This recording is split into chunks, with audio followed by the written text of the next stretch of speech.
ये एपिसोड भी स्टार्ट होता है बिल्कुल उसी सीन से जहाँ पर हम देखते हैं कि होस्ट सभी गेस्ट के साथ फैंग को इंट्रोड्यूस करवाती है। जैसे ही होस्ट ये कहती है तो वहाँ पर मौजूद जितनी भी लाइट्स और ड्रोन कैमरास थे वो सभी फैंग की तरफ हो जाते हैं, जिस वजह से फैंग वहाँ पर बड़ी सी स्क्रीन पर आता है। अब हम देखते हैं कि ये सारी सेरेमनी फैंग की फैमिली भी घर में बैठकर टीवी पर देख रही थी और यहाँ पर यूजिन भी आई होती है। फैंग को स्क्रीन पर देखकर फैंग की मदर इमोशनल हो जाती है और कहती है फाइनली लुवो फैंग सबके सामने अपीयर हो गया। ये देखकर हुआ कहता है कि ब्रदर ने उस साल जो हलफ लिया था वो पूरा करके दिखा दिया और अब मुझे भी पीछे नहीं रहना है, मुझे भी कुछ ना कुछ करके जरूर दिखाना है। अब हम फैंग के फादर को देखते हैं जो कि फैंग को स्क्रीन पर देखकर बहुत ही ज्यादा खुश हो जाते हैं और वो इतने ज्यादा खुश हो जाते हैं कि वो अपनी व्हील चेयर से उठकर टीवी के सामने चले जाते हैं और वहाँ पर फैंग को चेयर करते हुए कहते हैं ये मेरा बेटा है लुवो फैंग, फाइनली ये सबके सामने आ ही गया और एक बहुत ही बड़ा ऑफिसर बन गया। फैंग के फादर को व्हील चेयर से उठकर चलते हुए देखकर फैंग की मदर बहुत ही ज्यादा खुश हो जाती है। हुआ कहता है फादर अब आप चल फिर सकते हैं। दोस्तों अगर आपको याद नहीं है तो मैं आपको बता दूं कि ये सब इतने ज्यादा खुश क्यों हो रहे हैं। ये सब इसलिए खुश हो रहे हैं क्योंकि फैंग के फादर व्हील चेयर के अलावा चल फिर नहीं सकते थे, क्योंकि ली और वेनिना ने फैंग के फादर पर जो अटैक करवाया था उस वजह से फैंग के फादर की लेग्स पैरालाइज हो गई थी और ये अपने पैरों पर चल फिर नहीं सकते थे। लेकिन अब फैंग को इतनी ज्यादा हाई पोजीशन पर देखकर फैंग के फादर बहुत ही ज्यादा खुश हो गए, इसीलिए वो खुशी के मारे अब अपनी व्हील चेयर से उठ गए और अब वो अपने पैरों पर चल फिर सकते हैं। इसीलिए फैंग की फैमिली इतनी ज्यादा खुश हो रही है।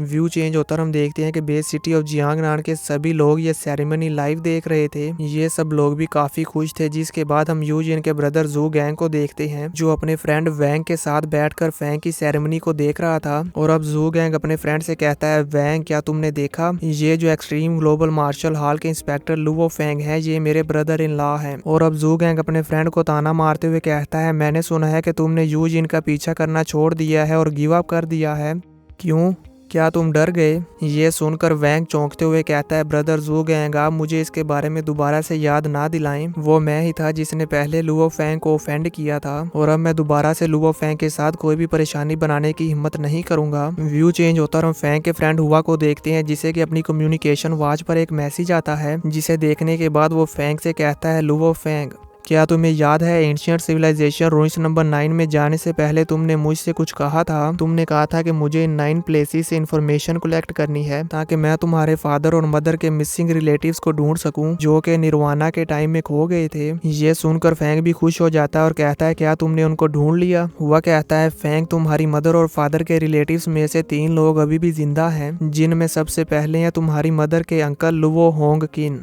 और उसका बेटा टैंग चैन, और एक और भी है वो तुम्हारी मदर की कजन है जिनका नाम है गोंग जिन हुआ। इन सब की इन्फॉर्मेशन मैं तुम्हें सेंड कर दूंगा। ये सुनकर फैंग काफी खुश हो जाता है और हुआ के कंधे पर हाथ रखते हुए कहता है तुमने बहुत ही अच्छा काम किया, इसके लिए तुम्हारा बहुत बहुत शुक्रिया। फिर हम सेरेमनी की होस्ट को देखते हैं जो कि सभी गेस्ट से कहती है अब ये इस सेरेमनी का सबसे इम्पोर्टेंट मूवमेंट है, जिसके बाद वो कहती है एल्डर लुवो फैंग आगे बढ़े और स्टेज पर आ जाएं। अब हम देखते हैं कि एल्डर लुवो फैंग और हाल लीडर दोनों ही स्टेज पर आ जाते हैं। जैसे ही लीडर होंग फैंग को देखते हैं तो वो ये देखकर हैरान हो जाते हैं और फैंग से कहते हैं लुवो फैंग क्या तुमने ब्रेक थ्रू कर लिया।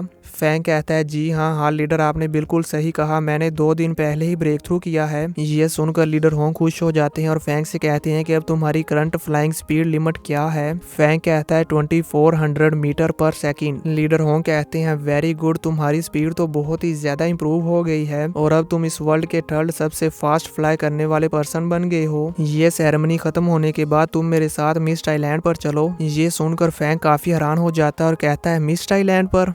लीडर होंग कहते हैं कि हम इसके बारे में बाद में बात करेंगे, अभी के लिए हम इस इवेंट को पहले खत्म कर लें। अब लीडर होंग ऑफिशियली फैंग को एक्सट्रीम मार्शल हॉल के 6th इंस्पेक्टर की पोजीशन दे देते हैं और 6th इंस्पेक्टर के तौर पर एक बैच देते हैं जिसे फैंग एक्सेप्ट कर लेता है और इसी के साथ ही यह सेरेमनी खत्म हो जाती है। अब व्यू चेंज होता और हम देखते हैं कि लीडर होंग और Fang extreme martial hall headquarters में लीडर होंग के रूम में बैठे होते हैं, जहाँ पर लीडर होंग फैंग से कहते हैं कि मैंने तुम्हें एक बार बताया था ये extreme global martial hall headquarters की बिल्डिंग एक्चुअली में एक स्पेसशिप है। जब ये स्पेसशिप मुझे मिली थी तो ये टूटी फूटी हुई थी और इसकी हालत बहुत ही ज्यादा खराब थी, इवन कि ये फ्लाई भी नहीं कर सकती थी। और अब ये स्पेसशिप टर्टल के शेल की तरह अंदर से खाली है, लेकिन फिर भी इसकी डिफेंस हमारी जमीन पर मौजूद किसी भी बेस सिटी ऑफ जियांगनान की बिल्डिंग से बहुत ही ज्यादा स्ट्रॉन्ग है। ये सुनकर फैंग अपने मन में सोचता है कि हालांकि ये स्पेसशिप बिल्कुल टूटी हुई है, लेकिन फिर भी ये हमारी ह्यूमन सिविलाइजेशन से बहुत ही ज्यादा आगे है और इसकी डिफेंस भी काफी ज्यादा जाता है। फैंग ये सोच ही रहा होता है कि तभी लीडर होंग फैंग से कहते हैं, लुओ फैंग, अब क्योंकि तुमने ब्रेक थ्रू कर लिया है इसलिए तुम ये सब जान सकते हो कि एक्चुअल में पैरा वॉरियर और मेंटल मास्टर की क्लासिफिकेशन क्या होती है। और ये कहते साथ ही लीडर होंग वहाँ पर होलोग्राम वीडियो प्ले करते हैं जो कि देखने से स्पेस की वीडियो लग रही थी। और इस वीडियो में हम देखते हैं कि एक एंशिएंट सिविलाइजेशन का वॉरियर बहुत ही आसानी से पूरे एक प्लेनेट को डिस्ट्रॉय कर देता है और उस वॉरियर को इस प्लेनेट को डिस्ट्रॉय करने में सिर्फ कुछ ही सेकंड लगे थे। यानी कि दोस्तों आप खुद ही सोच सकते हैं कि एंशिएंट सिविलाइजेशन के वॉरियर कितने ज्यादा पावरफुल हैं। वो सिर्फ कुछ ही सेकंड में पूरे प्लेनेट को डिस्ट्रॉय कर सकते हैं। ये देखकर फैंग भी समझ जाता है और कहता है कि मैंने ये पहले ही गैस कर लिया था कि हाल मास्टर ने इस यूनिवर्स में मौजूद वॉरियर्स की क्लासिफिकेशन के बारे में सब कुछ जान लिया है। अब हम देखते हैं कि लीडर होंग ने जो वीडियो प्ले की थी वो वीडियो बहुत ही ज्यादा स्पीड के साथ सभी प्लैनेट्स को क्रॉस करते हुए एक व्हाइट ड्वार्फ प्लैनेट के पास चली जाती है और उसका व्यू दिखाती है, जो देखकर फैंग भी काफी हैरान हो जाता है और कहता है, ये लीडर होंग फैंग को बताते हैं कि ये व्हाइट ड्वार्फ प्लेनेट है और ये जो वीडियो हम देख रहे हैं ये इसी स्पेसशिप की रिकॉर्ड की गई यूनिवर्स वॉरियर्स की बैटल की वीडियो है। ये जो व्हाइट ड्वार्फ नाम का प्लेनेट हम अपने सामने देख रहे हैं इसकी ग्रेविटी हमारी अर्थ से 300 मिलियन टाइम्स ज्यादा है, लेकिन फिर भी वहाँ के लोग बहुत ही आसानी से जमीन पर चल फिर रहे हैं जैसे कि हम लोग यहाँ पर अर्थ पर चलते हैं। शायद यही वजह है कि वहाँ के लोग इतने ज्यादा पावरफुल है क्योंकि वो जिस प्लेनेट पर रहते हैं वहाँ की ग्रेविटी बहुत ही ज्यादा है और इसी वजह से उन लोगों की पावर इतनी ज्यादा है कि वो अपने एक पंच को यूज करते हुए पूरे प्लेनेट को डिस्ट्रॉय कर सकते हैं। यानी कि दोस्तों आप खुद ही सोच सकते हैं कि उस प्लेनेट की ग्रेविटी हमारी इस अर्थ से 300 मिलियन टाइम्स ज्यादा है और अगर ऐसी जगह पर लीडर होंग या फैंग चला जाए तो वहां पर तो ये लोग अपने पैरों पर खड़े भी नहीं हो पाएंगे। इवन कि अगर ये वहां पर चले गए तो इनकी चटनी बन जाएगी और इनकी हड्डियों का चूरा बन जाएगा। तो आप खुद ही सोच सकते हैं कि वो लोग कितने ज्यादा पावरफुल होंगे जो कि उस प्लेनेट पर रहते हैं। इसी के साथ ये एपिसोड खत्म हो जाता है।